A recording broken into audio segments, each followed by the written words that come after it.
গাজা উপত্যকায় চলমান অবরোধ ও সংঘাতের কারণে চরম মানবিক সংকট দেখা দিয়েছে। বিশেষ করে শিশুদের মধ্যে অপুষ্টি ভয়াবহ আকার ধারণ করেছে। আন্তর্জাতিক সংস্থাগুলো জানিয়েছে, চিকিৎসা ও খাদ্য সরবরাহ বন্ধ থাকায় হাজার হাজার শিশু এখন মৃত্যু ঝুঁকিতে রয়েছে।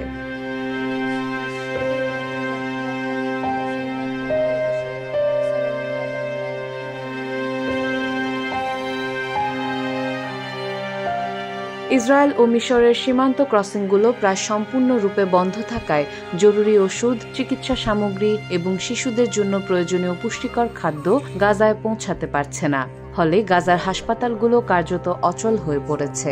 প্রয়োজনীয় ওষুধ ও ইনকিউবেটরের অভাবে নবজাতকদের জীবন রক্ষা করা যাচ্ছে না। জাতিসংঘ শিশু তহবিল ইউনিসেফ জানিয়েছে, গাজায় প্রতিদিন গড়ে 6 থেকে 8 শিশু অপুষ্টিজনিত কারণে মারা যাচ্ছে। তাদের মতে, এটি শুধুই পুষ্টিহীনতা নয়, বরং সঠিক চিকিৎসা ও পরিচর্যার অভাবের পরিণতি।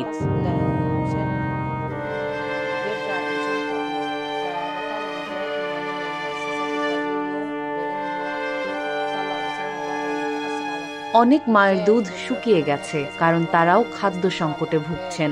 শিশুরা বুকের দুধ পায় না, আবার বিকল্প পুষ্টিও মজুদ নেই। গাজা শহরের একমাত্র শিশু হাসপাতালের পরিচালক ডাক্তার ইয়াহিয়া হামাদ বলেন, আমাদের সামনে প্রতিদিন অসংখ্য অপুষ্ট শিশু আসে, যাদের ওজন স্বাভাবিকের চেয়ে অনেক কম। আমাদের হাতে কিছুই নেই, না খাবার না ওষুধ। আমরা কেবল অসহায়ভাবে তাদের মৃত্যুর অপেক্ষা করি।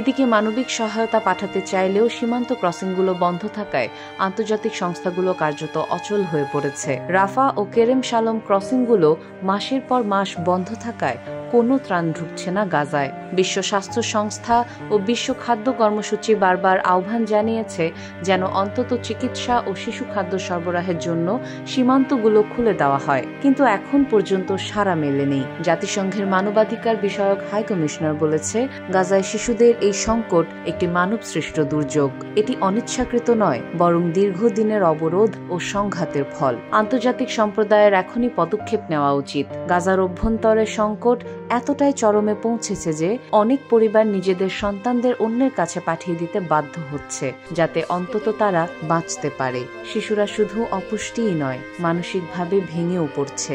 বোমার শব্দ, ক্ষুধা ও নিরাপত্তাহীনতা তাদের স্বাভাবিক বিকাশকে থামিয়ে দিয়েছে।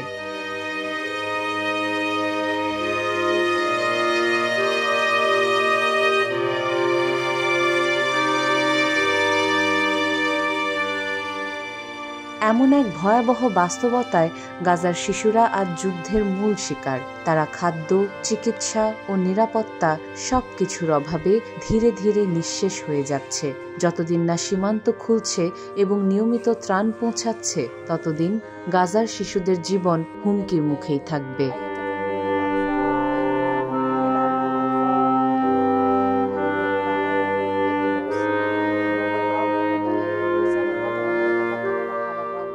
Desk report, Recap News.